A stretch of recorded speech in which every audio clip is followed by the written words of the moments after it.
മഴ തോരും മുൻപേ അലീനയുടെ നിർബന്ധപ്രകാരം സ്റ്റാൻലിയെയും ഔതക്കുട്ടിച്ചായനെയും കൂട്ടിക്കൊണ്ട് എൽസമ്മയും മക്കളെയും ഒപ്പം റീത്താമ്മയും കൂടി കാണുവാൻ വേണ്ടി അലീന അഞ്ചലിലേക്ക് ചെല്ലുന്നു. അവിടെ ചെല്ലുമ്പോൾ രണ്ടു വീടിൻ്റെയും വാതുക്കൽ ആരെയും കാണുവാൻ കഴിയുന്നില്ല. പക്ഷേ മാസങ്ങളായി ആൾപ്പാർപ്പില്ലാതെ കിടന്ന ഒരു വീടിൻ്റെ അന്തരീക്ഷം എന്ന രീതിയിൽ ചുറ്റുപാടുകൾ മുഴുവനും വൃത്തിഹീനമായി കിടക്കുകയാണ്. ആ കാഴ്ച കണ്ട് അലീന അമ്പരന്ന് നിൽക്കുകയാണ്. അതായിരുന്നു നമ്മൾ കഴിഞ്ഞ വീഡിയോയിൽ പരാമർശിച്ചത്. തുടർന്ന് നമ്മൾ പുതിയൊരു എപ്പിസോഡിലേക്ക് പോവുകയാണ്. ഈ വീഡിയോ നിങ്ങൾക്ക് ഇഷ്ടപ്പെടുന്ന പക്ഷം ഒന്ന് ലൈക്ക് ചെയ്യുവാനും ഹൈപ്പ് ചെയ്യുവാനും പ്രത്യേകിച്ച് നിങ്ങളുടെ കമൻറ്റുകൾ കമൻറ്റ് ബോക്സിൽ എഴുതുവാനും മറക്കരുത്. ധാരാളം ആൾക്കാർ വീഡിയോ നിരന്തരം കാണുന്നുണ്ടെങ്കിലും സബ്സ്ക്രൈബ് ചെയ്യുന്നവർ വളരെ കുറച്ചു പേർ മാത്രമാണ്. അതുകൊണ്ട് ഒരു ഛേദമില്ലാത്ത ഉപകാരമാണ്. ദയവായി ഒന്ന് സബ്സ്ക്രൈബ് ചെയ്ത് കൂടെ കൂടുക. നമുക്ക് വീഡിയോയിലേക്ക് പോകാം. എൽസമ്മയുടെ വീടിന്റെ പൂമുഖത്തേക്ക് എത്തിയ അലീന സിറ്റൗട്ടിലേക്ക് കയറി കോളിംഗ് ബെല്ലടിച്ചു. അല്പനേരം കാത്തു നിന്നിട്ടും അകത്തു നിന്നും മറുപടിയൊന്നുമില്ല. ആരും വാതിൽ തുറക്കുവാൻ വന്നതുമില്ല. അലീന വീടിന്റെ ചുറ്റിലുമൊന്ന് നടന്നു നോക്കി. വീടിന്റെ പിന്നാമ്പുറം അറപ്പുളവാക്കുന്ന വിധം വൃത്തിഹീനമായിരുന്നു. ചപ്പുചവറുകൾ എമ്പാടും കാണാമായിരുന്നു. പ്ലാസ്റ്റിക് കൂടുകളും ചുളുങ്ങിയ ടിന്നുകളും ചകിരിത്തൊണ്ടുകളും കരിയിലകളും വെള്ളം തളം കെട്ടി ചീഞ്ഞ ചിരട്ടകളും ആരൊക്കെയോ ഛർദ്ദിച്ചതുപോലെ അങ്ങിങ്ങി വാരിയെറിഞ്ഞ മിച്ചം വന്ന ഭക്ഷണ സാധനങ്ങളും എല്ലാം ചേർന്ന് ഈച്ചയാർക്കുന്ന ഒരന്തരീക്ഷം. വേഗം അവൾ അവിടുന്ന് തിരികെ നടന്നു. റീത്താമ്മയുടെ വീടിന്റെ സിറ്റൗട്ടിൽ നരച്ച തലയുള്ള ഒരു സ്ത്രീ വന്ന് എത്തി നോക്കുന്നു. അത് കണ്ടുകൊണ്ട് അവരോട് കാര്യങ്ങൾ അന്വേഷിക്കാമെന്ന് കരുതി അലീനയും ഔതക്കുട്ടിച്ചായനും സ്റ്റാൻലിയും കൂടി അവരുടെ അരികിലേക്ക് ചെല്ലുകയാണ്. ഈ സമയത്ത് തന്നെ ഗേറ്റിന് വെളിയിൽ ഒരു കാറിന്റെ ഹോൺ ശബ്ദം 2-3 തവണ കേട്ടു. സ്റ്റാൻലി റോഡിലേക്ക് ഇറങ്ങിച്ചെന്നു. ഒരു വെള്ള മാരുതി സെൻ കാർ സ്റ്റാൻലിയുടെ കാറിന്റെ അടുത്ത് വന്നു നിന്ന് ഹോൺ അടിക്കുകയാണ്. ഒരു സ്ത്രീ വിൻഡ്ഷീൽഡ് താഴ്ത്തി ആരോടോ ദേഷ്യപ്പെടുന്നു. അവർ ചോദിക്കുകയാണ്, ഇങ്ങനെയാണോ കാർ പാർക്ക് ചെയ്യുന്നത്? മറ്റുള്ളവർക്ക് കടന്നു പോകണ്ടേ? റീത്താമ്മയാണ് അതെന്ന് സ്റ്റാൻലി തിരിച്ചറിഞ്ഞു. റീത്താമ്മ സ്റ്റാൻലിയെയും കണ്ടു. ഉടനെ സ്റ്റാൻലി പറയുകയാണ്, ഡ്രൈവിംഗ് അറിയാവുന്നവർക്ക് കയറിപ്പോകാനുള്ള സ്ഥലം ഞാൻ ഒഴിച്ചിട്ടിട്ടുണ്ട്. കാർ ഒന്ന് മാറ്റിത്തരണം. എനിക്ക് ഡ്രൈവിംഗ് അത്ര വശമൊന്നുമില്ല. റീത്താമ്മയുടെ സംസാരത്തിന്റെ മൂർച്ച മനസ്സിലാക്കിക്കൊണ്ട് സ്റ്റാൻലി വീണ്ടും പറയുകയാണ്, ഡ്രൈവിംഗ് അറിയത്തില്ലെങ്കിൽ കാർ അവിടെ ഇട്ടിട്ട് നടന്നു പോകണം. റീത്താമ്മ കാറിൽ നിന്നും ഇറങ്ങി ഗേറ്റിന് നേർക്ക് നടന്നു വന്ന് ഒരു നിരീക്ഷണം നടത്തി. അപ്പോഴാണ് ഔതക്കുട്ടിച്ചായനും അലീനയും മുറ്റത്ത് നിൽക്കുന്നത് കണ്ടത്. റീത്താമ്മയുടെ മുഖം മങ്ങി. ഗേറ്റും മലർക്ക തുറന്നിട്ടിട്ട് അവർ തിരികെ വന്നു. കാറിൽ കയറി കാർ ഓടിച്ച് റീത്താമ്മയുടെ കാർ പോർച്ചിലേക്ക് കൊണ്ടുപോയി. കാർ നിർത്തിയ ഉടൻ ഒരു പെൺകുട്ടിയും യുവാവും കാറിൽ നിന്നും ഇറങ്ങി. യുവാവിന് 25-ലധികം പ്രായം തോന്നിച്ചു. പെൺകുട്ടി ചുരിദാറാണ് ധരിച്ചിരിക്കുന്നത്. അവൾക്ക് 20-ലേറെ വയസ്സുണ്ടെന്ന് തോന്നുമായിരുന്നു. യുവാവിന്റെ കയ്യിൽ ഒരു ഹാൻഡ് ബാഗും പെൺകുട്ടിയുടെ കൈവശം ഫയലും കുടയുമുണ്ട്. അവർ ഔതക്കുട്ടിച്ചായനെയും അലീനയെയും മാറി മാറി നോക്കിയിട്ട് വീടിനുള്ളിലേക്ക് കയറിപ്പോയി. ഔതക്കുട്ടിച്ചായൻ റീത്താമ്മയെ സമീപിച്ചു. എന്നിട്ട് ചോദിക്കുകയാണ്, എൽസമ്മയില്ലേ ഇവിടെ? ഇല്ല. എവിടെ പോയി? ഒരു ബൈബിൾ കൺവെൻഷന് പോയിരിക്കുകയാണ്. എവിടെയാണ് പോയത്? കൊട്ടാരക്കര. അവൾ എപ്പോൾ വരും? സന്ധ്യയാവും. അല്ല, താക്കോല് വല്ലതും ഏൽപ്പിച്ചിട്ടുണ്ടോ? അറിയില്ല. യാതൊരു മയവുമില്ലാതെ ഇത്രയും പറഞ്ഞിട്ട് റീത്താമ്മ വീടിനുള്ളിലേക്ക് കയറിപ്പോയി. അത് കണ്ടിട്ട് ഔതക്കുട്ടിച്ചായൻ അലീനയുടെ മുഖത്തേക്ക് നോക്കിയിട്ട് പറയുകയാണ്, കൂടെ ഉണ്ടായിരുന്നത് അവളുടെ മക്കളാ, ഇനി ഒരെണ്ണം കൂടെ ഉണ്ട്. പക്ഷെ വീടിനുള്ളിലേക്ക് കടന്ന ഉടൻ തന്നെ റീത്താമ്മ ചെയ്തത് തന്റെ സഹോദരന്മാർക്കെല്ലാം ഫോൺ ചെയ്ത് സ്റ്റാൻലിയും ഔതക്കുട്ടിച്ചായനും അലീനയും വന്ന വിവരം അറിയിക്കുകയായിരുന്നു. അതിനുശേഷം വീണ്ടും അവർ കാറിൽ കയറി റോഡിലേക്ക് ഓടിച്ചുപോയി. സ്റ്റാൻലി അക്ഷമനായി കഴിഞ്ഞിരുന്നു. ഇനി എന്ത് കാണാനാണ് ഇവിടെ നിൽക്കുന്നത്? തിരിച്ചു പോകരുതോ? പപ്പയുടെ മക്കൾ വന്നില്ലല്ലോ. പപ്പയ്ക്ക് അവരെ കാണണമെന്ന് പോലുമില്ലേ? അലീനയുടെ ആ ചോദ്യത്തിന് സ്റ്റാൻലി മറുപടി പറയുകയാണ്, അതൊക്കെ ടെൻഷനാ മോളെ. അവരെന്നെ കണ്ടാൽ പോലും ഒരു അക്ഷരം മിണ്ടാതെ കയറിപ്പോകും. ഞാൻ നിർബന്ധിച്ചു വല്ലതും ചോദിച്ചാൽ ഒന്ന് മൂളും. കാണാതിരുന്നാൽ കണ്ടില്ലെന്നേ ഉള്ളൂ. ഏതായാലും അവരും കൂടി വരട്ടെ പപ്പ. 20 മിനിറ്റിനകം റീത്താമ്മ തിരിച്ചെത്തി. ഇത്തവണ അവരോടൊപ്പം സ്കൂൾ യൂണിഫോം ഇട്ട ഒരു പെൺകുട്ടിയും ഉണ്ടായിരുന്നു. ആ കുട്ടിയുടെ മുഖത്തേക്ക് അലീന സൂക്ഷിച്ചു നോക്കുന്നത് കണ്ടിട്ട് ഔതക്കുട്ടിച്ചായൻ പരിചയപ്പെടുത്തുകയാണ്, അത് റീത്താമ്മയുടെ മോളാണ്. സ്റ്റാൻലിയുടെ മൂത്ത മകൾ ടാനിയ ഒരു ഓട്ടോറിക്ഷയിലാണ് വന്നത്. അവളെ കണ്ടതേ അലീന തിരിച്ചറിഞ്ഞു. ഓർക്കാപ്പുറത്ത് വീട്ടുമുറ്റത്ത് പപ്പ നിൽക്കുന്നത് കണ്ട് ടാനിയയ്ക്ക് ആശ്ചര്യമായിരുന്നു. അലീനയെ കൂടെ കണ്ടതോടെ അവളുടെ മുഖം ഇരുണ്ടു. സ്റ്റാൻലി അവളോട് ചോദിച്ചു, നീ ഓട്ടോറിക്ഷയിലാണോ വരവും പോക്കുമൊക്കെ? ടെൽസയും ടോജോയും എവിടെ? അവർ വരും. ആരുടെ കയ്യിലാ വീടിന്റെ താക്കോൽ? ടാനിയ മറുപടി ഒന്നും പറയാതെ റീത്താമ്മയുടെ വീട്ടിലേക്ക് നടന്നുപോയി. അല്പം കഴിഞ്ഞപ്പോൾ കയ്യിലൊരു താക്കോലുമായി അവൾ മടങ്ങി വന്നു. വീടിന്റെ മുൻവാതിൽ തുറന്നു. അവളുടെ പിന്നാലെ ഔതക്കുട്ടിച്ചായനും അലീനയും വീടിനുള്ളിലേക്ക് കടന്നു. സ്റ്റാൻലി മുറ്റത്ത് നിന്നതേയുള്ളൂ. വീടിന് പുറത്ത് അലീന കണ്ട അച്ചടക്കരാഹിത്യത്തിന്റെയും അരാജകത്വത്തിന്റെയും അലംഭാവത്തിന്റെയും തുടർച്ചയായിരുന്നു വീടിനുള്ളിലെ കാഴ്ചകൾ. സോഫയുടെ ഹെഡ് റെസ്റ്റിലും കസേര കൈകളിലും തുണികൾ ഉണങ്ങാൻ വിരിച്ചിരിക്കുന്നു. ഇരിപ്പുമുറിയോടനുബന്ധിച്ചുള്ള ഊണുമേശയിൽ പാഠപുസ്തകങ്ങളും നോട്ട് ബുക്കുകളും തുറന്നു മലർന്നു കിടക്കുന്നു. ഇൻസ്ട്രുമെന്റ് ബോക്സിലെ ഉപകരണങ്ങൾ, കുളിച്ചു തുവർത്തിയ ശേഷം വലിച്ചെറിഞ്ഞ തോർത്തുകൾ, പാതി ചിരവിയ തേങ്ങാമുറി, സവാള പൊളിച്ച തൊണ്ട്, അരിഞ്ഞ പച്ചമുളകിന്റെ ഞെട്ടുകൾ, മാങ്ങയുടെ തൊലി ചെത്തിയത്, ഏതാനും ക്യാരറ്റും കറിവേപ്പിലയും വെണ്ടയ്ക്കയും മുളകുപൊടിയുടെയും അരിപ്പൊടിയുടെയും പാക്കറ്റ് പാതി ഒഴിഞ്ഞത്, മോഡേൺ ബ്രെഡിന്റെ കവറ്, കുറെ പഴത്തൊലികൾ, ഒരു പ്ലാസ്റ്റിക് ബേസണിൽ ഈച്ചയാർക്കുന്ന മാമ്പഴവും വാഴപ്പഴവും, ഭക്ഷണം കഴിച്ചിട്ട് കഴുകാതെ വെച്ച എച്ചിൽ പ്ലേറ്റുകൾ, താന്തോനികളെപ്പോലെ തലങ്ങും വിലങ്ങും തിരിഞ്ഞും മറിഞ്ഞു കിടക്കുന്ന കസേരകളിൽ പെൺകുട്ടികളുടെ പാൻറ്റീസും ആൺകുട്ടികളുടെ ബർമുടയും ജെട്ടിയും ഒക്കെ കിടപ്പുണ്ടായിരുന്നു. ഇതെല്ലാം കൂടി കണ്ടപ്പോൾ അലീനയ്ക്ക് ഒരു കാര്യം മനസ്സിലായി. ഈ ഒരു അന്തരീക്ഷത്തിൽ നിന്നാണ് എല്ലാ ദിവസവും രാവിലെ ഈ ഒരു കുടുംബം ജീവിതം ആരംഭിക്കുന്നതും രാത്രിയിൽ അവസാനിപ്പിക്കുന്നതും. ടാനിയ ഒരു മുറിയിലേക്ക് കയറി വാതിലടച്ചു കഴിഞ്ഞിരുന്നു. അലീന അടുക്കളയിലേക്ക് കയറി നോക്കി. അതിനുള്ളിലെ വായു തന്നെ എന്തോ ഒന്ന് പൊളിച്ചതിൻ്റെ വാടയായിരുന്നു. അങ്ങനെ അലങ്കോലപ്പെട്ട് കിടക്കുന്ന ഒരടുക്കള ജീവിതത്തിൽ ആദ്യമായിട്ടാണ് അലീന കാണുന്നത്. സിങ്കിനുള്ളിൽ കഴുകാനുള്ള പാത്രങ്ങളുടെ ഒരു കൂമ്പാരമുണ്ടായിരുന്നു. അടുക്കളയിലെ സ്ലാബ് ആണെങ്കിൽ കശാപ്പ് ശാലയിലെ പലകത്തട്ടിനെ അനുസ്മരിപ്പിച്ചു. എൽസമ്മയുടെ മുറിയിലേക്ക് കടന്നതും ടൈഗർ ബാമിന്റെ മണം അലീനയുടെ മൂക്കിലേക്ക് അത് ഇരച്ചു കയറുകയാണ്. അവിടെയും സ്ഥിതി വ്യത്യസ്തമായിരുന്നില്ല. കട്ടിലിൽ അലക്കിയ തുണികളുടെ ഒരു കൂമ്പാരം, അലമാരയിൽ ഭിക്ഷക്കാരുടെ ഭാണ്ഡം പോലെ കുറേ തുണിക്കെട്ടുകൾ, ഒരു മേശയുള്ളതിനു മീതെ കുരിശും ക്രിസ്തുവിന്റെ ക്രൂശിത രൂപവും വേളാങ്കണ്ണി മാതാവിന്റെ പ്രതിമയും ജോസഫ്, മേരി, ഉണ്ണിയേശു എന്നിവരടങ്ങിയ തിരുക്കുടുംബത്തിന്റെ ചില്ലിട്ട പടവും, ചെറുതും വലുതുമായ ബൈബിളുകളും പ്രാർത്ഥനാ പുസ്തകങ്ങളും ഭക്തിമാസികകളും, പിന്നെ എന്തൊക്കെയോ ഗുളികകളടങ്ങിയ കുപ്പികളും 2 ടൈഗർ ബാം ഡപ്പികളും നിരത്തിയിട്ടിരുന്നു. എല്ലാം കണ്ട് അലീന അങ്ങനെ പകച്ചു നിൽക്കുമ്പോൾ പിൻപിൽ നിന്നൊരു ചോദ്യം, മമ്മിയുടെ മുറിയിൽ എന്താ കാര്യം? പെട്ടെന്ന് അലീന മുഖം തിരിച്ചു നോക്കി. അനിഷ്ടത്തോടെ പിൻപിൽ നിൽക്കുകയാണ് ടാനിയ. ഞാൻ ഈ വീടൊന്ന് കാണുക. പെട്ടെന്ന് ടാനിയ പരിഹാസ സ്വരത്തിൽ ചോദിക്കുകയാണ്, ഇവിടെ കാണാൻ എന്തിരിക്കുന്നു? അവിടല്ലേ വലിയ ബംഗ്ലാവ് ഉള്ളത്? അത് കേട്ടിട്ട് വീണ്ടും സൗമ്യമായൊരു പുഞ്ചിരിയോടുകൂടി അലീന ചോദിക്കുകയാണ്, ടാനിയ മോൾ എവിടെയാണ് പഠിക്കുന്നത്? അറിഞ്ഞിട്ടെന്നാത്തിനാ? നോട്ടത്തേക്കാൾ മൂർച്ചയാണ് സ്വരത്തിന്. അലീനയ്ക്ക് മുൻപോട്ട് പോകുവാൻ പഴുത് കിട്ടുന്നില്ല. അവൾ തിരികെ സിറ്റ് ഔട്ടിലേക്ക് വന്നു. സ്റ്റാൻലി ആ സമയത്ത് തിരിച്ചു പോകുവാൻ തയ്യാറായിട്ട് നിൽപ്പുണ്ടായിരുന്നു. അയാൾ ചോദിക്കുകയാണ്, എന്ത് തീരുമാനിച്ചു? ഇവിടെ തങ്ങുന്നോ അതോ എൻ്റെ കൂടെ തിരിച്ചു പോരുന്നോ? ഇന്ന് വന്നതല്ലേ ഉള്ളൂ പപ്പ, എല്ലാവരെയും കണ്ടതുപോലുമില്ല. ആ ശരി, എന്നാൽ ഞാൻ പോയിക്കോട്ടെ. ആ കാറിലിരിക്കുന്ന ബാഗും പാക്കറ്റുകളും ഒക്കെ അങ്ങ് എടുത്താട്ടെ. അലീന സ്റ്റാൻലിയോടൊപ്പം റോഡിലേക്ക് ഇറങ്ങിപ്പോയി. അവൾ കാറിനുള്ളിൽ നിന്ന് ബാഗും പ്ലാസ്റ്റിക് കൂടുകളും എടുത്തു. തിരികെ ഗേറ്റ് കടക്കുമ്പോഴേക്കും ഒരു പിക്കപ്പ് വാൻ വന്ന് ഗേറ്റിനടുത്ത് നിന്നു. അതിൽ നിന്നും 2 കുട്ടികൾ ഇറങ്ങി. ടെൽസയെ അലീനയ്ക്ക് മനസ്സിലായി. മറ്റേയാൾ ടോജോയാണെന്ന് ഊഹിച്ചു. അവർ 2 പേരും ഓർക്കാപ്പുറത്ത് സ്റ്റാൻലിയുടെ മുമ്പിൽ വന്നു പെട്ടതിൽ ആശ്ചര്യപ്പെട്ടു നിന്നു. അലീന ടോജോയെ അടിമുടി ശ്രദ്ധിച്ചു. ഒരു മെലിഞ്ഞ കുട്ടി, അലസനും മടിയനുമെന്ന് ഒറ്റ നോട്ടത്തിൽ തന്നെ തോന്നി. സ്കൂൾ ബാഗിന്റെ സിബുകൾ പോലും അവൻ ശരിക്കിട്ടിരുന്നില്ല. അപ്പോൾ മക്കളുടെ മുഖത്ത് നോക്കി സ്റ്റാൻലി ചോദിക്കുകയാണ്, പിക്കപ്പ് വാനിലാണോ നിങ്ങൾ പോവുകയും വരികയും ഒക്കെ ചെയ്യുന്നത്? ആ, ടോജോ തലയാട്ടി. ടെൽസ അലീനയെ തന്നെ നോക്കി നിൽക്കുകയായിരുന്നു. അലീന അവളെ അടുത്തേക്ക് വിളിച്ചു. എപ്പോഴാ വന്നേ? ടെൽസ ചോദിക്കുകയാണ്. കുറച്ചു നേരമായി. കയ്യിലെന്തുവാ? ഒരു സൂത്രമാ. നിങ്ങൾക്കുള്ളതാ? എന്തുവാണെന്ന് പറ. ഇത് സ്വീറ്റ്സ് ആണ്. അതിങ്ങനെ പിടിച്ചോണ്ടിരുന്നാൽ മതിയോ? തരണ്ടേ? ഉടനെ അവൾ കൈ നീട്ടി. അലീനെ അത് കൊടുക്കാൻ ഭാവിച്ചതും ഉടൻ തന്നെ സിറ്റ് ഔട്ടിൽ നിന്നും ഒരു വിളിയൊച്ച വന്നു. ടെൽസ, വാങ്ങരുത്! ടാനിയുടെ ശബ്ദമായിരുന്നു. ഞാൻ മേടിക്കും, ടെൽസ നിഷേധ സ്വരത്തിൽ പറഞ്ഞു. മമ്മിയുടെയും ആൻറ്റിയുടെയും വഴക്ക് കേൾക്കണോ നിനക്ക്? ഇവിടെ വാ. ടെൽസ ടാനിയായെ നോക്കി ചിണുങ്ങിക്കൊണ്ട് നിലത്ത് 2 തവണ ചവിട്ടി.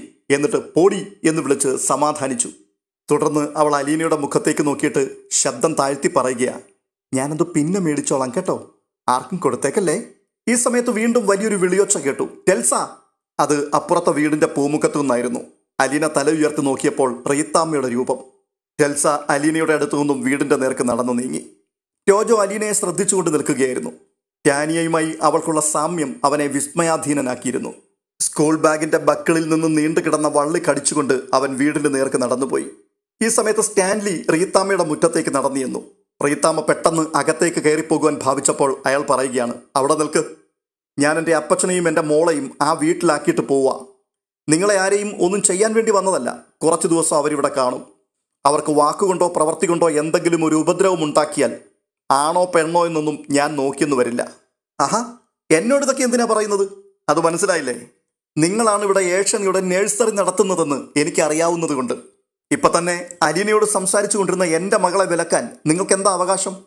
കുളത്തുപുഴയിലെയും അഞ്ചലിലെയും പോലീസ് സ്റ്റേഷനിൽ അറിയിച്ചിട്ടാണ് ഞാൻ അപ്പച്ചനെയും അലീനയും ഇവിടെ എത്തിച്ചിരിക്കുന്നത്. അത് റീത്താമ്മയുടെ ആങ്ങളമാരുടെ തിണ്ണമെടുക്കും കൂടി കണക്കിലെടുത്തിട്ടാണ്. തൽക്കാലം ഞാൻ പോവുകയാണ്. ഇത്രയും പറഞ്ഞിട്ട് സ്റ്റാൻലി തിരിഞ്ഞു നടന്നു. റീത്താമ്മ സിറ്റ് ഔട്ടിൽ നിന്ന് എന്തോ പിറുപിറുത്തെങ്കിലും അത് വ്യക്തമായില്ല. സ്റ്റാൻലി അലീനയുടെ സമീപത്തേക്ക് ചെന്നു. എന്നിട്ട് പറയുകയാണ്, എന്തെങ്കിലും പ്രശ്നമുണ്ടെങ്കിൽ അപ്പോഴെന്നെ വിളിച്ചേക്കണം. അവിടുന്ന് അരമണിക്കൂർ ഡ്രൈവ് പോലുമില്ല ഇങ്ങോട്ട്, കേട്ടല്ലോ. അലീന തലയാട്ടി. സ്റ്റാൻലിയുടെ കൂടെ കാറിനടുത്ത് വരെ അവൾ ചെന്നു. കാറിൽ കയറി ഇരുന്നിട്ട് സ്റ്റാൻലി അവളോട് ചോദിക്കുകയാണ്, നിനക്ക് എന്തു തോന്നുന്നു ഇവിടെ കണ്ടിട്ട്?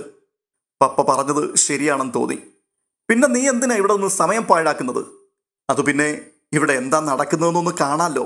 ഓ ശരി, ഒരു മിസ്ഡ് കോൾ വിട്ടാൽ മതി, ഞാനിങ്ങ് തിരിച്ചെത്തിക്കോളാം. അലീന മൂളി കേട്ടു. സ്റ്റാൻലി ഉടൻ തന്നെ കാർ ഓടിച്ചു പോയി. അലീന തിരികെ എൽസമ്മയുടെ വീട്ടിലേക്ക് വന്നു. അവതക്കുട്ടിച്ചായൻ സിറ്റൗട്ടിൽ നിൽക്കുന്നുണ്ടായിരുന്നു. തൽക്കാലം ഡ്രസ്സ് മാറണ്ടെന്ന് അവൾ നിശ്ചയിച്ചു. എൽസമ്മ വരുമ്പോൾ എന്തായിരിക്കും പ്രതികരണമെന്ന് അവൾക്കറിയില്ലല്ലോ. താൻ വാങ്ങിക്കൊണ്ടുവന്ന സ്വീറ്റ്സിന്റെ പാക്കറ്റ് അലീന ഊണുമേശയിൽ കൊണ്ടുപോയി വെച്ചു. ടെൽസയെ വിളിച്ച് അത് എടുത്തുകൊള്ളാൻ പറഞ്ഞു. പക്ഷേ അവൾക്ക് വേണ്ട. അലീന തന്നെ 2 ചോക്ലേറ്റ് ബാർ എടുത്തു കൊടുത്തിട്ടും അവൾ വാങ്ങിയില്ല. അലീന അത് ടോജോയ്ക്ക് കൊടുക്കുവാൻ ശ്രമിച്ചു. എനിക്കും വേണ്ട, അവൻ മുഖത്തടിച്ചതുപോലെ പറഞ്ഞു. അലീന തൻ്റെ പഠനത്തെക്കുറിച്ച് എന്തെങ്കിലും ചോദിച്ച് സംഭാഷണ വിഷയമുണ്ടാക്കുവാൻ ശ്രമിച്ചെങ്കിലും അവൻ ഒഴിഞ്ഞു മാറി. അല്പം കഴിഞ്ഞപ്പോൾ ടാനിയ ടെൽസയെ കൂട്ടിക്കൊണ്ട് റീത്താമ്മയുടെ വീട്ടിലേക്ക് പോയി. 6:45 മണിയോടെ ഒരു ഓട്ടോറിക്ഷ ഗേറ്റിന്റെ മുൻപിൽ വന്നു നിന്നു. എൽസമ്മ അതിൽ നിന്നും ഇറങ്ങുന്നത് ഔതക്കുട്ടിച്ചായൻ കണ്ടു. ഓട്ടോ ചാർജ് കൊടുത്ത ശേഷം എൽസമ്മ ഗേറ്റ് കടന്ന് വീട്ടിലേക്ക് വന്നു. ഔതക്കുട്ടിച്ചായൻ സിറ്റൗട്ടിലിരിക്കുന്നത് ഗേറ്റിൽ വെച്ച് തന്നെ എൽസമ്മ കാണുകയുണ്ടായി. സിറ്റൗട്ടിലേക്ക് കയറിയപ്പോൾ എൽസമ്മ അയാളുടെ നേർക്ക് നോക്കുക പോലും ചെയ്യാതെ കയ്യിൽ ഒരു ബൈബിളും കൊന്തയും മറ്റേ കയ്യിൽ പ്ലാസ്റ്റിക് ബാഗും പിടിച്ച് നേരെ വീടിനുള്ളിലേക്ക് കയറിപ്പോയി. താനും അലീനയും അവിടെ എത്തിച്ചേർന്നിട്ടുണ്ട് എന്നുള്ള വിവരം എൽസമ്മയ്ക്ക് മൊബൈൽ ഫോൺ മുഖേന കിട്ടിക്കഴിഞ്ഞുവെന്ന് ഔതക്കുട്ടിച്ചായൻ ഊഹിച്ചു. എൽസമ്മ വീടിനുള്ളിലേക്ക് ചെന്നപ്പോൾ അലീന ഊണുമേശക്കരികിൽ നിൽക്കുന്നുണ്ടായിരുന്നു. എൽസമ്മ അവളെ കണ്ടതായി ഭാവിച്ചതുപോലുമില്ല. അകത്തേക്ക് കടന്നതിന് ശേഷം അവർ തെല്ലൊന്നുറക്ക വിളിക്കുകയാണ്, ടോജോ. അവൻ മുറിയിൽ നിന്നും ഇറങ്ങി വന്നു. അവരെങ്ങോട്ട് പോയി? ടാനിയയും ടെൽസയും റീത്താമ്മ ആൻറ്റിയുടെ അടുത്തേക്ക് പോയി. നീ ചെന്ന് വിളിച്ചോണ്ട് വാ. ടോജോ പെട്ടെന്ന് പുറത്തേക്ക് ഓടി. എൽസമ്മ കയ്യിലിരുന്ന പാക്കറ്റ് ഊണുമേശയ്ക്ക് മീതെ വെച്ചിട്ട് അവരുടെ മുറിയിലേക്ക് കടന്നു. ബൈബിളും കൊന്തയും മേശപ്പുറത്ത് വെച്ചു. അനന്തരം കട്ടിലിലേക്കിരുന്നു. അത് കണ്ടുകൊണ്ട് അലീന വാതിലിനരികെ ചെന്നു. എൽസമ്മ ടൈഗർ ബാമിന്റെ ഡപ്പിയെടുത്ത് നെറ്റിയിലും മൂക്കിനും മീതെയും കഴുത്തിലും ബാം പുരട്ടുകയാണ്. അന്തരീക്ഷ വായുവിലൂടെ യൂക്കാലി തൈലത്തിന്റെ ഗന്ധം ഊറി വരുന്നു. അലീനയുടെ നേർക്കൊന്ന് നോക്കിയിട്ട് എൽസമ്മ എഴുന്നേറ്റ് വന്ന് വാതിലടച്ചു. ഈ സമയത്ത് ടോജോ ടാനിയായും ടെൽസയും വിളിച്ചുകൊണ്ട് തിരിച്ചെത്തി. തെല്ലുനേരം കഴിഞ്ഞ് റീത്താമ്മയും വന്നു. അവർ കിച്ചണിൽ കയറി ലൈറ്റിട്ടു. തുടർന്ന് ടാനിയായും ടെൽസയും വിളിച്ചിട്ട് അവർ തൊണ്ട പൊട്ടുമാർ ഉച്ചത്തിൽ ശകാരിക്കാൻ തുടങ്ങി. രാവിലെ നീയൊക്കെ ഭക്ഷണം കഴിച്ച് എച്ചിൽ പ്ലേറ്റ് പോലും കഴുകി വെക്കാൻ തോന്നിയില്ലല്ലോടി. ആ സിങ്കിൽ ഒരു ഹോട്ടലിലെ അത്രയും പാത്രങ്ങൾ കിടക്കുന്നത് നീയൊന്നും കണ്ടില്ലായിരുന്നോ? ഈ അടുക്കളയും ഹാളും തൂത്തു തുടയ്ക്കാൻ നീ നോക്കിയാൽ പറ്റാഞ്ഞിട്ടാണോ? എല്ലാം മമ്മിയെ കൊണ്ട് മാത്രം കഴിവേറ്റാണ്ടിരിക്കുകയാണോ നിങ്ങൾ? എന്തിനും ഒരുത്തി ഉണ്ടല്ലോ അല്ലേ നിങ്ങളുടെ തള്ള ഇവിടുത്തെ തൂപ്പുകാരിയുടെ സ്ഥാനത്ത്. എടാ ടോജോ, നീ നോക്കിയാൽ ഒരു മുറി തൂത്തു വരാൻ പറ്റത്തില്ലേടാ. പെറ്റതള്ള ചത്തു കിടന്നാലും ചെറു വിരൽ അനക്കരുത്. പോർവിളിയും ആക്രോശവും ചീറലും പൊട്ടിത്തെറിക്കലും ശാപവാക്കുകളും അങ്ങനെ ഇടതടവില്ലാതെ തുടർന്നുകൊണ്ടേയിരുന്നു. കുട്ടികളാരും അനങ്ങുന്നേയില്ലെന്ന് അലീന ശ്രദ്ധിച്ചു. അവർക്ക് ഇതൊക്കെ ഒരു പതിവ് പാരായണമാണെന്ന് അലീനയ്ക്ക് മനസ്സിലായി. തെല്ലുപോലും കൂസലില്ല ഒരാളിൻ്റെയും മുഖത്ത്. റീത്താമ്മ കോപക്കലി പൂണ്ട് പാഞ്ഞു വന്ന് ഊണുമേശപ്പുറത്തിരുന്ന പാഠപുസ്തകങ്ങൾ, നോട്ട്ബുക്കുകൾ, ഇൻസ്ട്രുമെന്റ് ബോക്സ്, പേനകൾ തുടങ്ങി കുട്ടികളുടേതായ മുഴുവൻ സാധനങ്ങളും 4 പാടും വലിച്ചെറിഞ്ഞു. എന്നിട്ട് ശബ്ദമുയർത്തി ചോദിക്കുകയാണ്, നിങ്ങളോട് ഞാൻ പറഞ്ഞിട്ടില്ലേ ഊണുമേശയിൽ ഇതെല്ലാം കൊണ്ടുവന്ന് ഇങ്ങനെ നിരത്തിയിടരുതെന്ന്? സകലതും വാരി വലിച്ചെറിയുന്ന കൂട്ടത്തിൽ അലീന വാങ്ങിക്കൊണ്ട് കൊടുത്ത സ്വീറ്റ്സ് പാക്കറ്റുകളും വായുവിൽ പറന്നു. അപ്പോഴേക്കും എൽസമ്മ വാതിൽ തുറന്നു വന്നു. അവരുടെ മുൻപിൽ വെച്ചും റീത്താമ്മ കുട്ടികളെ കണക്കറ്റ് ശകാരിച്ചു. എൽസമ്മ കിച്ചണിലേക്ക് കയറി അവിടെ ഒന്ന് ചുറ്റിത്തിരഞ്ഞു. പിന്നെ ഒരുതരം നിർവികാരതയോടെ പാത്രങ്ങളെടുത്ത് കഴുകുവാൻ തുടങ്ങി. ഒരു രാത്രി മുഴുവനും കഴുകിയാലും ആ ജോലി തീരാത്ത മട്ടിൽ അത്ര സാവധാനത്തിലും നിർവികാരവുമായാണ് എൽസമ്മ ജോലി ചെയ്തത്. കഴുകുന്നതിനിടയിൽ അവർ ഇടയ്ക്കിടെ ആ ജോലി മറന്നു മറ്റെന്തോ ആലോചിച്ചുകൊണ്ട് നിന്നു. തുറന്നു വെച്ച ടാപ്പിലൂടെ വെള്ളം പോയിക്കൊണ്ടിരിക്കുകയാണ്. ഇടയ്ക്ക് റീത്താമ്മ ചെന്ന് ടാപ്പ് ഓഫ് ചെയ്തു. ബാക്കി ഇനി പിള്ളേർ കഴുകട്ടെ, അല്ലെങ്കിൽ പിന്നെ എങ്ങാനും കഴുകാം, നീ അവിടെ ഇട്ടിട്ട് പോകാൻ നോക്ക്. അവർ എൽസമ്മയെ തൻ്റെ വീട്ടിലേക്ക് കൂട്ടിക്കൊണ്ടുപോയി. രാത്രിയായപ്പോഴേക്കും അവരുടെ ആങ്ങളമാർ ജീപ്പിലും കാറിലും ബൈക്കിലും ഒക്കെ ആയിട്ട് എത്തിച്ചേർന്നു. അച്ഛൻ കുഞ്ഞും ഏലിയാസും കടുത്ത ദേഷ്യത്തിലായിരുന്നു. സേവിച്ചനും സാമുവലും അവരെ അനുനയിപ്പിക്കുവാൻ ശ്രമിച്ചു. അവരുടെ ഇളയ പെങ്ങളായ ആൻമേരിയും ഭർത്താവ് മൈക്കിളും കൂടി എത്തിയതോടെ റീത്താമ്മയുടെ വീട് നിറഞ്ഞു. കിളവൻ വേണമെങ്കിൽ അവിടെ താമസിച്ചോട്ടെ, പക്ഷേ മറ്റവളെ ആ വീട്ടിൽ കയറ്റാൻ പോലും പാടില്ലായിരുന്നു എന്നാ എൻ്റെ അഭിപ്രായം. അച്ഛൻ കുഞ്ഞിൻ്റെ ആ നിലപാടിനോട് മൈക്കിളും ഏലിയാസും അനുകൂലിച്ചു. പോക്രിത്തരമല്ലേ അയാൾ കാണിച്ചത്? ഭാര്യയും മക്കളെയും തള്ളിക്കളഞ്ഞിട്ട് ഒറ്റയ്ക്ക് സുഖിച്ചു ജീവിക്കുന്നത് നമ്മൾ അങ്ങ് ക്ഷമിച്ചു. എന്നിട്ടോ ഏതോ തേവിടിശിയിൽ അയാൾക്ക് പിഴച്ചുണ്ടായ സന്തതിയെ ഇവിടെ കൊണ്ടുവന്ന് വിട്ടിരിക്കുന്നു. നമ്മളെ വെറും പട്ടിയാക്കുകയല്ലേ അയാൾ ചെയ്തത്? നമ്മുടെ വീട്ടുമുറ്റത്ത് വന്ന് കൊഞ്ഞനം കുത്തി കാണിച്ചു വെല്ലുവിളിക്കുന്ന പണിയല്ലേ ഇത്? ഏലിയാസിന്റെ ചോര അങ്ങ് തിളക്കിയാണ്. അയാളുടെ വീട്ടിൽ അയാൾ എന്ത് ചെറ്റത്തരവും കാണിച്ചോട്ടെ, പക്ഷേ ഇവിടെ പറ്റില്ല. ഇപ്പം ഈ രാത്രി തന്നെ അവളെ പിടിച്ച് വീടിന്റെ വെളിയിൽ ഇറക്കി വിടണം. കാലെ പിടിച്ച് നിലത്തൂടെ വലിച്ച് റോഡിലെറിയുകയാ വേണ്ടത്. അച്ഛൻ കുഞ്ഞിനും രോഷമടങ്ങുന്നില്ല. അപ്പോൾ സാമുവൽ പറയുകയാണ്, പക്ഷേ അയാൾ ഇതൊക്കെ മുൻകൂട്ടി കണ്ടുകൊണ്ട് പോലീസ് സ്റ്റേഷനിലെല്ലാം കടലാസ് കൊടുത്തിട്ടാ ഇങ്ങോട്ട് അവളെ എത്തിച്ചത്. നമ്മളത് കാണാതിരിക്കരുത്. നീ പോടാ, എന്നാ പോലീസാ? ഞാൻ കാണാത്ത പോലീസുണ്ടോ ഈ അഞ്ചലിലും പുനലൂരിലും ഒക്കെ? അഞ്ചൽ ടിവിയിൽ വെച്ച് വനിതാ IAS കേഡറിനെ ബലാത്കാരം ചെയ്ത് ശിക്ഷ വാങ്ങി ജയിലിൽ പോയ അച്ഛൻ കുഞ്ഞിന് പോലീസൊക്കെ വെറും പുല്ലാടാ. പുളിക്കൽ തറവാട്ടുകാരോടാണോ അവന്റെ കളി? അവൻ ലെഫ്റ്റനന്റ് കേണലായിരുന്നുവെങ്കിൽ പോക്കൃത്തരത്തിന്റെ കമാൻഡറാ അച്ഛൻ കുഞ്ഞ്. അലീനയെ എൽസമ്മയും കുട്ടികളും താമസിക്കുന്ന വീട്ടിൽ കൊണ്ടുവന്ന് സ്റ്റാൻലി വിട്ടിട്ട് പോയത് പുളിക്കൽ തറവാട്ടുകാരോടുള്ള നഗ്നമായ വെല്ലുവിളിയായി അവർ കരുതി. ഇത് നമ്മുടെ അഭിമാനത്തിന്റെ പ്രശ്നമാ. ഈ കോമ്പൗണ്ടിൽ അവളെ നിർത്താൻ പറ്റില്ല. ഏലിയാസ് കോപ പരവശനാവുകയാണ്. നിങ്ങൾ 5 ആണുങ്ങളില്ലേ ഇവിടെ? നിങ്ങളുടെ ചുണ പോലിരിക്കും അവളെ അടിച്ചിറക്കി വിടുന്നത്. റീത്താമ്മ ആങ്ങളമാരെയും മൈക്കിളിനെയും എരികേറ്റുകയാണ്. റീത്താമ്മയുടെ മക്കളായ ജെറിയും ജിമ്മിയും എന്താണ് സംഭവിക്കുന്നത് എന്ന് കാണാൻ ഉത്സാഹത്തോടു കൂടി നിൽക്കുകയാണ്. ഒടുവിൽ എല്ലാവരും കൂടി ഒരു ജാഥ പോലെ എൽസമ്മയുടെ വീട്ടിലേക്ക് ചെന്നു. അപ്പോൾ ഔതക്കുട്ടിച്ചായൻ സിറ്റൗട്ടിലിരിക്കുകയാണ്. അയാളുടെ മുഖത്ത് നോക്കിക്കൊണ്ട് അച്ചൻകുഞ്ഞ് പറയുകയാണ്, ആ തെണ്ടിച്ച് മോളെയും വിളിച്ചുകൊണ്ട് വേഗം ഈ വീട്ടിൽ നിന്ന് ഇറങ്ങിക്കോ, ഇല്ലെങ്കിൽ ഞങ്ങൾ അടിച്ചിറക്കും. ഔതക്കുട്ടിച്ചായൻ അത് കേട്ടുകൊണ്ട് ഇരിപ്പിടത്തിൽ നിന്ന് എഴുന്നേറ്റു. എന്നിട്ട് ചോദിക്കുകയാണ്, എന്നെ അടിക്കുമെന്നോ? അതിന് അച്ചൻകുഞ്ഞെ, നീ ഒരു ജന്മം കൂടെ ജനിക്കണം. എടോ, തൻ്റെ കാര്യമല്ല പറഞ്ഞ്, തൻ്റെ കൂടെ വന്ന ഒരു തേവിടിശി ഉണ്ടല്ലോ, അവളുടെ കാര്യമാ പറഞ്ഞേ. ഏലിയാസ് അങ്ങ് ചീറുകയാണ്. അങ്ങനെ അടിച്ചിറക്കാൻ പുളിക്കലെ ആണുങ്ങൾക്ക് ചുണയുണ്ടെങ്കിൽ അത് ഞാനൊന്ന് കാണട്ടടാ. ഔതക്കുട്ടിച്ചായൻ തെല്ലും കൂസലില്ലാതെ നിൽക്കുകയാണ്. വരീനടാ. അച്ചൻകുഞ്ഞ് മുണ്ടും മടക്കി കുത്തിക്കൊണ്ട് സിറ്റൗട്ടിലേക്ക് പാഞ്ഞു കയറി. കൂടെ ഏലിയാസും മൈക്കിളും. 3 പേരും കൂടി രണ്ടും കൽപ്പിച്ചെന്ന മട്ടിൽ സിറ്റൗട്ടിലേക്ക് കയറി ചെന്നതോടെ ഔതക്കുട്ടിച്ചായൻ വഴി തടഞ്ഞു നിന്നു. എന്നിട്ട് പറയുകയാണ്, എന്നെ കൊന്നിട്ടല്ലാതെ നിനക്കൊന്നും അവരുടെ ദേഹത്ത് തൊടാൻ പറ്റില്ല. മാറി നിൽക്കടോ കിഴവ. വയസ്സാം കാലത്ത് ഞങ്ങളുടെ കൈകൊണ്ട് ചാകണ്ടെങ്കിൽ. എനിക്ക് മനസ്സില്ലടാ മാറാൻ. നീ കൊല്ലുവോ? എന്നാ പിന്നെ നീ ഒന്ന് കൊല്ല്, അതൊന്ന് കാണട്ടെ. എടോ, ഞങ്ങളുടെ പെങ്ങടെ വീടായത്. ഇവിടെ അതിക്രമിച്ച് കയറിയവരെ അടിച്ചിറക്കിയാൽ ഒരു പട്ടിയും ഞങ്ങളോട് ചോദിക്കില്ല. ആഹാ, അത് കൊള്ളാമല്ലോ. ആര് പറഞ്ഞടാ നിങ്ങളുടെ പെങ്ങടെ വീടാണെന്ന്? എടാ, ലാലിച്ചനാ ഈ വീട് വെച്ചത്. അവന്റെ പേരില്ല പ്രമാണങ്ങള്. ഈ വീടിന്റെ കരം കെട്ടുന്നതേ അവനാ. അവന്റെ വീട്ടിൽ കയറി വന്ന് അവന്റെ മകളെയും അവന്റെ അപ്പനെയും തോണ്ടിയിട്ട് നീയൊക്കെ ഈ നാട്ടിൽ കൂടി ഞെളിഞ്ഞ് നടക്കുവോടാ. ഉടനെ ഏലിയാസ് ഔതക്കുട്ടിച്ചായന്റെ നേരെ തട്ടി കയറിക്കൊണ്ട് പറയുകയാണ്, എടോ കിഴവാ, വീട് മാത്രമേ ഉള്ളൂ നിങ്ങളുടെ മോന്റെ പേരിൽ. അതിരിക്കുന്ന സ്ഥലം അത് എൽസമ്മയുടെ പേരിലാ. മൂപ്പിന്ന് ഞങ്ങളെയാണോ നിയമം പഠിപ്പിക്കാൻ വരുന്നത്? ഉടനെ ഏലിയാസ് അച്ചൻകുഞ്ഞിനോട് പറയുകയാണ്, അയാളെ തള്ളി മാറ്റിയിട്ട് അങ്ങോട്ട് കയറി ചെല്ലച്ചായ. ഉടനെ തന്നെ ഔതക്കുട്ടിച്ചായൻ എളിയിൽ നിന്നും മടക്കു പിച്ചാത്തി എടുത്തങ്ങ് നിവർത്തി. എന്നിട്ട് പറയുകയാണ്, അങ്ങനെ ചൊണയുള്ള തന്തയ്ക്ക് പിറന്നവരുണ്ടെങ്കിൽ വാ. കൊട്ടാരമറ്റം ഔതക്കുട്ടിയുടെ 2ഓ 4ഓ പല്ലേ കൊഴിഞ്ഞിട്ടുള്ളൂ. ശൗര്യത്തിന് ഒട്ടും കുറവ് വന്നിട്ടില്ലടാ. വാ കയറി. ഔതക്കുട്ടിച്ചായന്റെ കയ്യിൽ പേനാക്കത്തി കണ്ടതോടെ ഏലിയാസും അച്ചൻകുഞ്ഞും അല്പം വിരണ്ടു. പെട്ടെന്ന് പിൻപിൽ വല്യപ്പച്ച എന്നുള്ള വിളി കേട്ടുകൊണ്ട് ഔതക്കുട്ടിച്ചായൻ തിരിഞ്ഞു. അലീന വാതിക്കൽ വന്ന് നിൽക്കുന്നു. എന്തിനാ വല്യപ്പച്ച കത്തിയും തോക്കുമൊക്കെ? ഇതൊക്കെ എന്തിൻ്റെയെങ്കിലും പരിഹാരമാണോ? അല്ലല്ലോ. അല്ല മോളെ, ഇവർക്ക് നിന്നെ ഇവിടുന്ന് ഇപ്പോൾ അടിച്ചിറക്കണമെന്ന്. അവരെ തടയണ്ട വല്യപ്പച്ച. അവർക്ക് പറയാനുള്ളത് പറയട്ടെ, ചെയ്യാനുള്ളത് ചെയ്യുകയും ചെയ്യട്ടെ. ഇതവരുടെ പെങ്ങളും മക്കളും താമസിക്കുന്ന വീടല്ലേ. ചോദിക്കാനും പറയാനുമുള്ള അധികാരം അവർക്കുണ്ടല്ലോ. ശാന്തമായ സ്വരത്തിൽ ഒരു മന്ദസ്മിതത്തോടെയാണ് അലീന സംസാരിച്ചത്. നിർഭയമായ മനസ്സ്. അവളുടെ മുഖത്ത് ആത്മവിശ്വാസം തെളിഞ്ഞു നിൽക്കുകയാണ്. തിളച്ചു നിന്ന അച്ചൻകുഞ്ഞിൻ്റെയും ഏലിയാസിൻ്റെയും ചോര ഒന്നടങ്ങി. അലീന അച്ചൻകുഞ്ഞിനെയും ഏലിയാസിനെയും മൈക്കിളിനെയും സാമുവേലിനെയും മാറി മാറി ഒന്ന് നോക്കി. എന്നിട്ട് പറയുകയാണ്, എൻ്റെ പപ്പയുടെ പ്രായമുള്ളവരാ നിങ്ങൾ ഓരോരുത്തരും. നിങ്ങൾക്ക് എന്താ വേണ്ടത് അത് പറഞ്ഞാൽ മതി. അച്ചൻകുഞ്ഞും ഏലിയാസും അന്യോന്യം ഒന്ന് നോക്കി. എന്നിട്ട് ഏലിയാസ് പറയുകയാണ്, നീ ഇപ്പം ഈ നിമിഷം ഈ വീട് വിട്ട് ഇറങ്ങിത്തരണം. അതിനെന്താ, ഞാൻ ഇറങ്ങിപ്പോയിക്കൊള്ളാമല്ലോ. നിങ്ങൾ ഉദ്ദേശിക്കുന്നത് പോലെ ഞാനിവിടെ സ്ഥിരതാമസത്തിനൊന്നും വന്നതല്ല. ഇവിടുന്ന് എന്തെങ്കിലും തട്ടിക്കൊണ്ട് പോകാനും വന്നതല്ല. അത് കേട്ടുകൊണ്ട് മുറ്റത്ത് നിന്നുകൊണ്ട് റീത്താമ്മ വിളിച്ചു ചോദിക്കുകയാണ്, പിന്നെ നീ എന്തിനാടി ഇങ്ങോട്ട് എഴുന്നള്ളിയത്? അതിന് അലീന, ബന്ധങ്ങളുടെ വില അറിയാവുന്നത് കൊണ്ട്. എൻ്റെ പപ്പയുടെ ഭാര്യയും മക്കളുമാണല്ലോ ഈ വീട്ടിലെ താമസക്കാർ. കുറെ കാലമായി അവർ തമ്മിൽ അകന്ന് ജീവിക്കുകയാണെന്ന് എനിക്കറിയാം. അവരെ തമ്മിൽ ഒന്നിപ്പിക്കുവാൻ സാധിക്കുമെങ്കിൽ അതിന് ശ്രമിക്കാൻ വേണ്ടിയാണ് ഞാൻ വന്നത്.